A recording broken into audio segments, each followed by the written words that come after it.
अस्सलाम वालेकुम। मैं डॉक्टर इमरान जा एक बार फिर आपके साथ।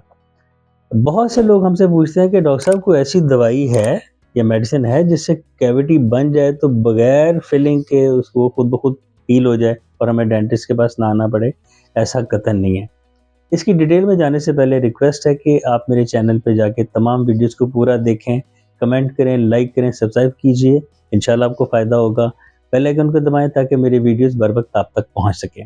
अब हम लौटते हैं टॉपिक की तरफ कि क्या एक दफ़ा कैविटी बन जाए तो वो बगैर फिलिंग कराए भर सकता है दाँत या कैविटी हील हो सकती है? नहीं, कतई बिल्कुल ऐसा नहीं है, ये इर्रिवर्सिबल है। हाँ, किसी हद तक आप कह लें कि जब दाँत में कैविटी लगने का प्रोसेस शुरू होता है तो हल्के से व्हाइट या लाइट ब्राउन स्पॉट बनते हैं।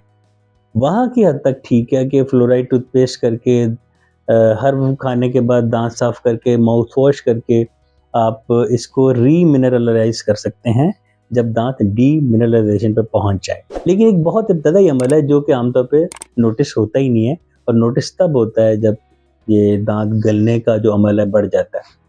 अब दूसरी बात, जब कैविटी प्रॉपर बन जाए, जब कैविटी बन जाती है तो उसको फिर फिलिंग किए बगैर उसकी हीलिंग पॉसिबल नहीं है। जब कैविटी बन जाए तो फिर उसको पूरा करने के 2-3 तरीके हैं। या तो उसको हम सिंपल फिलिंग से कर देते हैं, या उसको हम कंपोजिट फिलिंग से भर देते हैं, या उसके ऊपर हम कैपिंग कर देते हैं। ये वो तमाम तरीके हैं जिनसे दांतों की कैविटी को आप हील कर सकते हैं। लेकिन ये बात बिल्कुल ज़हन से निकाल दें कि कैविटी जब बन जाएगी तो कोई ऐसी दवाई या कोई ऐसा मिरेकल या कोई ऐसा मोज़ा है जो उस कैविटी को भर देगा। डेंटिस्ट के पास आके फिलिंग या क्राउन कराए बगैर कैविटी का कोई हल नहीं है। मुझे उम्मीद है इस वीडियो से आपको फ़ायदा हुआ होगा। मेरे चैनल पे मौजूद तमाम वीडियोज़ को देखिए, लाइक करें, कमेंट करें, सब्सक्राइब कीजिए, दोस्तों, अहबाब और ग्रुप्स में शेयर करें ताकि भलाई का पैगाम तब तक पहुँचे। बेल आइकन को दबाएँ ताकि मेरी वीडियोज़ आने वाले वक़्त में बर वक़्त आप तक पहुँच सकें। आज के लिए इतना ही काफ़ी, शुक्रिया।